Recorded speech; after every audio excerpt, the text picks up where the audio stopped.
मित्रों, इसके पहले वाले वीडियो में हम बता चुके हैं कि सीता जी की माता अपनी किसी सखी को बुला करके कह रही हैं कि इस समय जो धनुष की तोड़ने की जो प्रतिज्ञा की गई है वो उचित नहीं है।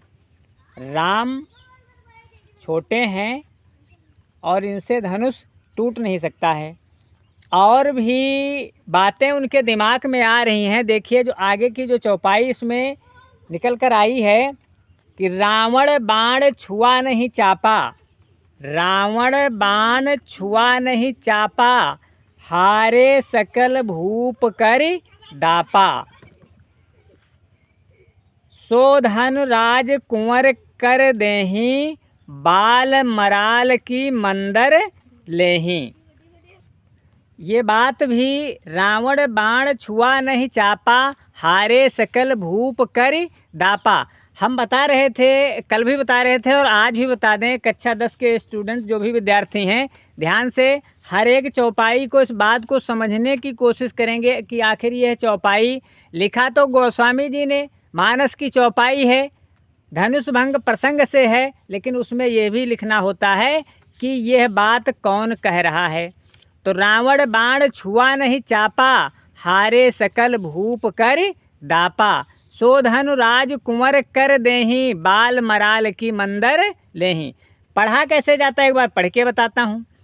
रावण बाण छुआ नहीं चापा, हारे सकल भूप करि दापा, सो धनुराज कुंवर कर देहीं, बाल मराल की मंदर लेहीं।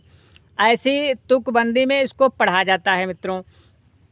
तो रावण बाण छुआ नहीं चापा, बाण का मतलब ये है, यहाँ पर हम आपको मूल पुस्तक से एक एक अर्थ दिखाने का प्रयास कर रहे हैं। किसी दूसरे की पुस्तक में होता अर्थ गलत है, ऐसा वैसा लोग कह कर के इसको हटा देते। लेकिन बाण का, बाण जो लिखा हुआ है, तो यहाँ पर बाणासुर ने, रावण और बाणासुर ने जिस धनुष को छुआ तक नहीं और सब राजा घमंड करके हार गए, यह बात सीता जी की माता अपनी सखी से बता रही हैं कि वही धनुष रामचंद्र जी को तोड़ने के लिए दिया जाएगा।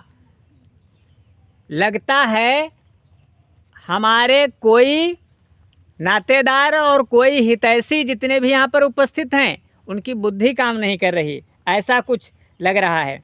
हारे सकल भूप कर दापा, रावण और बाणासुर जैसे महान वीर योद्धा जिस धनुष को उन्होंने छुआ तक नहीं और सब राजा घमंड करके हार गए। हारे सकल भूप कर दापा, दापा माने होता है घमंड, दापा माने घमंड होता है। सो धन राज कुंवर कर देहीं, बाल मराल की मंदर लेहीं। अब वही धनुष इस सुकुमार राजकुमारों के हाथ में दे रहे हैं। भला हंस के बच्चे, मराल माने हंस होता है, मराल माने क्या होता है, हंस होता है। हंस के बच्चे भी कहीं मंदराचल पहाड़ उठा सकते हैं। मंदर लेहीं, मंदर का मतलब मंदराचल पहाड़ होता है।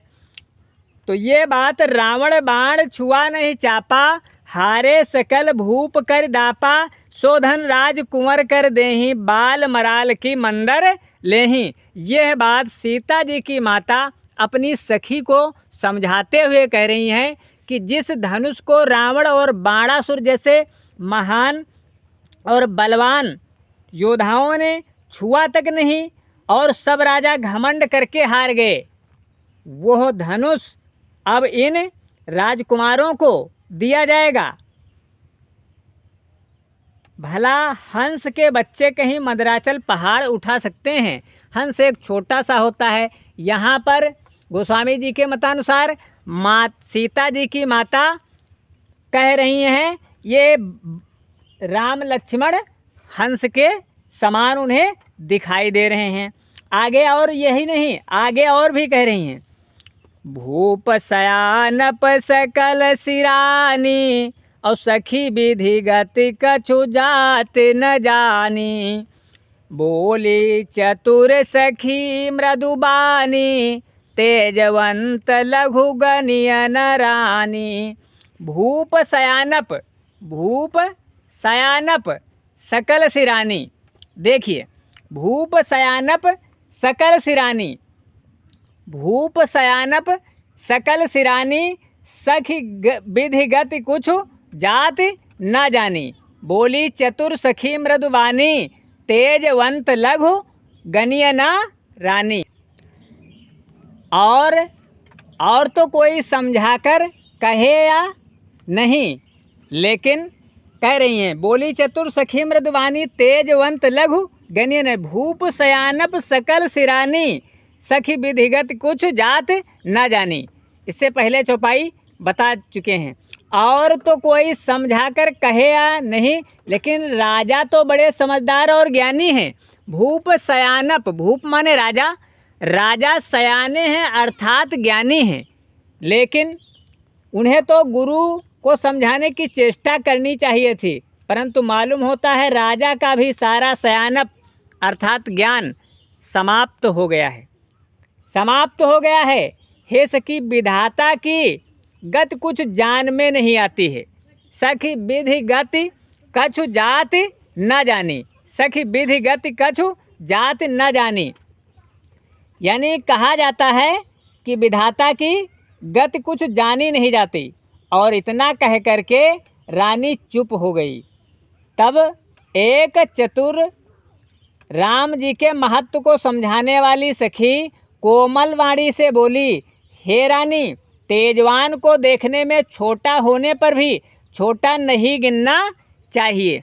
इस तरीके का विचार सीता जी की माता के मन में आया है कि जब रावण और वाणासुर जैसे वीर योद्धा उस धनुष को नहीं उठा सके, तो भला ये राम, ये छोटे बच्चे धनुष को कैसे उठाएंगे, छोटे बच्चे धनुष को कैसे उठा सकेंगे।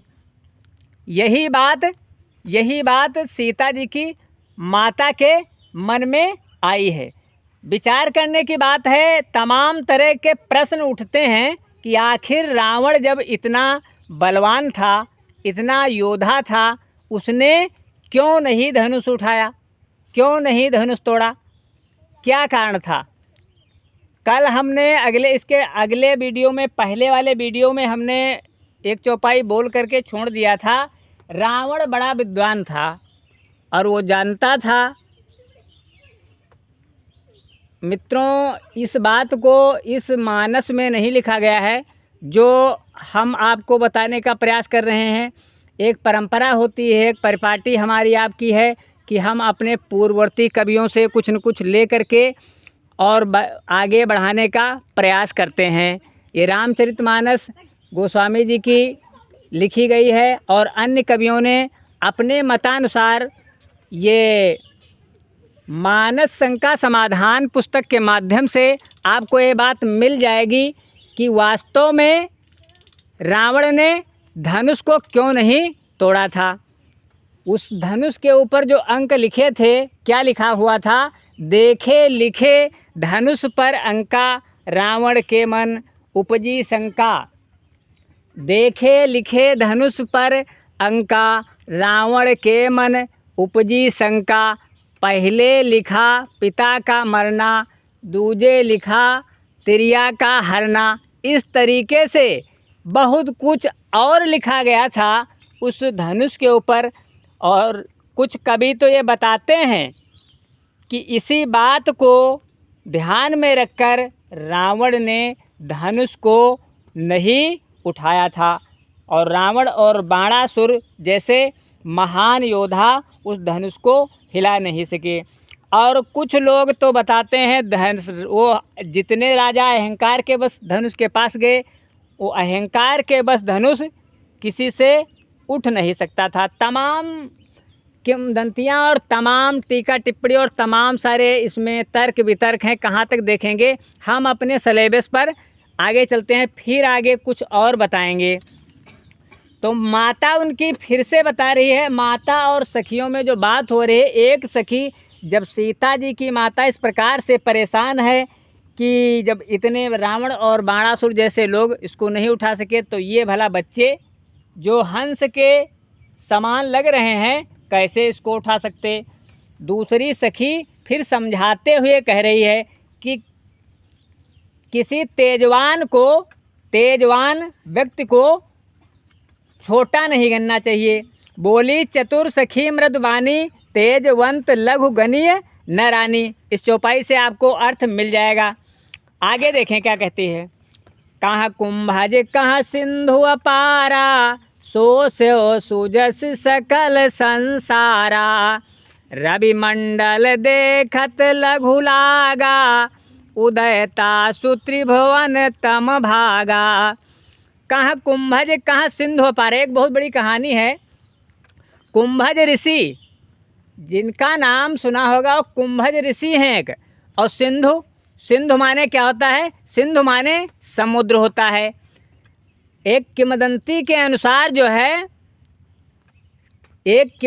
के अनुसार उस समुंदर को पी गए थे। वही बात यहाँ पे लिखी गई है। कहाँ कुंभज कहाँ सिंधु अपारा। कुंभज ऋषि का एक इतना बड़ा पेट था, कितनी प्यास थी, जो समुंदर को पी गए थे। वो बात यहाँ पे लिखी गई है। मित्रों, हम कोई कथावाचक नहीं हैं और ना कथा सुना रहे हैं। हम अपने बच्चों के सिलेबस को देख करके और उनमें जो शब्द आए हैं उनकी व्याख्या कर रहे हैं। और कथा सुनना होगा तो किसी और से सुन लेना। हम साहित्य की चर्चा कर रहे हैं और साहित्य की व्याख्या कर रहे हैं। कहाँ कुंभज कहाँ सिंधु अपारा, यानी कुंभज ऋषि थे और समुंदर अगस्त ऋषि कुंभ से पैदा हुए थे और वो समुंदर को पी गए थे, ऐसा किंवदंती के अनुसार कहा गया है। कहाँ सिंधु अपारा, सोस्यो सुजस सकल। सोस्यो का मतलब सूख गए थे, समुंदर को सूख गए थे। आइए देखते हैं। कहाँ घड़े से उत्पन्न होने वाले छोटे से अगस्त मुनि। कुंभज, कुंभ से जा माने जन्म लेने वाले, कुंभ से अर्थात कुंभ माने घड़ा, घड़े से जन्म लेने वाले कौन? अगस्त मुनि। और कहाँ अपार समुंदर। समुंदर जानते हो, कोई एक दो लोटा पानी पीता, बाल्टी दो बाल्टी बहुत होता, लेकिन पूरा समुंदर पी गए। ऐसी ऐसी बातें आपको साहित्य में मिलेंगी, मन को आश्चर्य में डालने वाली। तो ऐसा वो समझा रही हैं सीता जी की माता कि तेजवान को कभी छोटा न गनो। अगस्त ऋषि समुंदर पूरा पी गए थे, किंतु उन्होंने, हाँ बहुत बड़ा समुद्र था, किंतु उन्होंने सूंघ लिया था, जिसका सुयश सारे संसार में छाया हुआ है।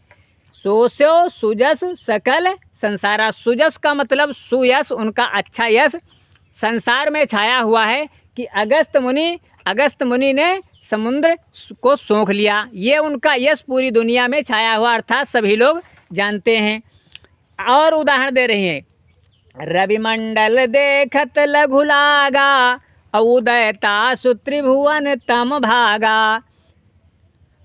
और रवि मंडल, जो सूर्य का मंडल है, देखने में बहुत छोटा लग रहा है, सभी को बहुत छोटा दिखाई देता है, लेकिन जब वो उदय होता है, जब सूर्य उदय होता है मित्रों, तो सब जानते हैं कि पूरे धरती का अंधकार दूर हो जाता है। उस सखी सीता जी की माता को समझा रही है कि छोटा देख करके धैर्य मत खो, अपना धैर्य बनाए रखो। ऐसी कोई बात ज़रूरी नहीं है कि ये बच्चे धनुष को न तोड़ दें। समझ में आता होगा। सूर्यमंडल देखने में छोटा लगता है, पर उसके उदय होते ही तीनों लोकों का अंधकार भाग जाता है। उदय तासु त्रिभुवन तम भागा। और बता रही है, और क्या बता रही है उसको भी सुन लीजिए। मंत्र परम लघु जासु बस, विधि हरि हर सुर सर्व। महामत गजराज कहूँ बस कर अंकुश खर्व। जो सीता जी की माता हैं, उनकी जो सखी हैं, बता रही हैं कि छोटा देख करके धैर्य मत खो। और बता रही मंत्र परम लघु जासु बस, मंत्र बता रही मंत्र बड़ा छोटा होता है। कोई जब किसी प्रकार का कोई झाड़ फूंक करने वाला होता है तो बता रही मंत्र बड़ा छोटा होता है। कोई भगवान को उसमें मंत्र के बल पर ब्रह्मा विष्णु अर्थात भगवान को भी लोग बस में कर सकते हैं। मंत्र परम लघु जासु बस, विधि हरिहर सुर सर्व, महामत गजराज कहूँ बस कर अंकुश खर्व। जिसके बस में मंत्र बहुत छोटा होता है, लेकिन मंत्र के बस में ब्रह्मा विष्णु शिव और सभी देवता हैं, वो मंत्र अत्यंत छोटा होता है। महान मत वाले गजराज को, अर्थात गजराज माने हाथी को छोटा सा अंकुश वश में कर लेता है। कक्षा 10 के विद्यार्थी जानते होंगे अंकुश जो हाथी हाँकने वाला होता है, पीलवान उसके पास होता है और इतना बड़ा होता है और उसको ऐसे मार दिया जाता है, उसके बदौलत हाथी बस में रहता है। तो सखी उनको समझा रही हैं सीता जी की माता को कि छोटा जान करके धैर्य मत खो कि ये बच्चे हैं और धनुष नहीं उठा पाएंगे, ऐसा नहीं हो सकता। देख लीजिए। और दोहा है, दोहा यही है, दोहा पर हम आपको समझाने का प्रयास कर रहे हैं। आज फिर से दिखाते हैं। मंत्र परम लघु जासु बस, यहाँ पर यत हो गई, एक चरण पूरा हुआ। मंत्र परम लघु जासु बस, यहाँ पे एक चरण पूरा हुआ। विधि हरिहर सुर सर्व, दूसरा चरण पूरा हुआ। महामत गजराज कहूँ, तीसरा चरण पूरा हुआ। बस कर अंकुश खर्व। आइए हम आपको दिखाते हैं कि चौपाई इसमें जो शब्द दिए गए हैं मात्राएं कितनी हैं। मंत्र की 3 मात्राएं, परम की 3 मात्राएं, लघु की 2 मात्राएं, जासु लिखा हुआ है 3 मात्राएं, बस की 2 मात्राएं। 2 और 3 2 5, 5 2 7, 5 2 7 और 7 3 10 और 10 और ये 3 13। जो बच्चे मात्राओं को काउंट करने में थोड़ा जिनको दिक्कत होती है, हम समझा तो रहे हैं, फिर से समझ लीजिए। और हमारा आज का वीडियो यहीं पर समाप्त भी हो जाएगा 1 मिनट के बाद। तो जिन बच्चों को मात्राएं कंठस्थ करना निकालना नहीं आता, कैसे मात्राएं लगाएंगे, हम आपको मात्रा लगा करके बताने वाले हैं। हम कक्षा 10 के उन विद्यार्थियों के लिए थोड़ा और मेहनत कर रहे हैं। देखिए मात्राएं लगाई कैसे जाती हैं। जो अंक की मात्रा है ये गुरु है, अंक की मात्रा गुरु होती है, इसकी 2 मात्राएं पढ़ी जाती हैं। ये गुरु का चिन्ह है, जो पूर्व रूप यश जैसे बनता है, पूर्व रूप आ इसको कहते हैं, ये इसको गुरु कहा जाता है। यहाँ पर 1 मात्रा होगी, यहाँ पा की 1 मात्रा, रा की 1 मात्रा, माँ की भी 1 मात्रा। ये 1 मात्रा वाले को मित्रों लघु कहते हैं। 1 मात्रा वाले को क्या कहते हैं? लघु कहते हैं। हम यहाँ पर लिखे दे रहे हैं, लघु को 1 मात्रा से इंगित करेंगे और जो गुरु लिखा होगा उस गुरु को ये ऐसे लिखेंगे और इसकी 2 मात्राएं पढ़ी जाती हैं। यहाँ पर ला है तो ये 1 मात्रा हुई, लघु लिखा हुआ है, इसमें छोटा ऊ की मात्रा है, घा में इसकी भी 1 मात्रा हुई। मंत्र परम लघु जासु बस, यति हमारी यहाँ पर आ रही है, बस जहाँ लिखा हुआ है। जा में बड़ा आ की मात्रा है तो गुरु होगा। सा में छोटा ऊ की मात्रा से कुछ पढ़ा नहीं जाता, वो छोटे अक्षर में है, ये है। बस इसमें भी 1 मात्रा है और सा में भी 1 मात्रा है। ध्यान देंगे थोड़ा। मंत्र परम लघु जासु बस, विधि हरिहर सुर सर्व, यह बस पर यहाँ पर 1 चरण पूरा हो गया है। विधि हरिहर सुर सर्व ये दूसरा चरण है। तो आइए 1 चरण को पहले प्रमाणित कराते हैं। यहाँ पर 2 मात्राएं, 2 1 3 और 1 4, ये 5 और ये 6। ये 7 8 8 2 10 और 10 ये 3 13। हमारा एक चरण पूरा हो गया, एक चरण पूरा हो गया है और 13 मात्राएं पूरी हो गई हैं। तो दोहा के प्रथम चरण में 13 मात्राएं होती हैं। दोहा के प्रथम चरण में 13 मात्राएं और तीसरे चरण में 13 मात्राएं, दूसरे चरण में 11 मात्राएं और चौथे चरण में 11 मात्राएं होती हैं। इस तरीके से इधर का भी आप लोग निकाल लेंगे। वीडियो का टाइम ज़्यादा बढ़ रहा है, चैनल को सब्सक्राइब करेंगे और नियमित रूप से देखते रहेंगे तो श्रृंखलाबद्ध तरीके से, जिस तरीके से सीरियल देखा जाता है मित्रों, और कक्षा 10 के विद्यार्थियों जिस तरीके से सीरियल देखा जाता है उस तरीके से देखने का प्रयास करो। हिंदी की एक एक बात को अपने चैनल के माध्यम से हम आप तक पहुंचाने का प्रयास करेंगे। तो इस तरीके से इसी दोहा पर हमारा आज का ये वीडियो समाप्त किया जा रहा है कि मंत्र परम लघ जासु बस, विधि हरिहर सुर सर्व, महामत्त गजराज कहूँ बस कर अंकुश खर्व। अर्थ दिया गया है कि मंत्र छोटा होता है जिसके बस में सभी देवी देवता ब्रह्मा विष्णु महेश हैं। मंत्र अत्यंत छोटा है और एक छोटा सा अंकुश मत वाले हाथी को भी अपने बस में कर लेता है। इसलिए संशय को त्याग करके धैर्य बनाए रखो। कोई ज़रूरी नहीं है कि ये छोटे हैं धनुष को तोड़ नहीं देंगे। अगली बात हम अगले वीडियो में बताएंगे और बहुत अच्छे प्रसंग से समझाने की कोशिश करेंगे।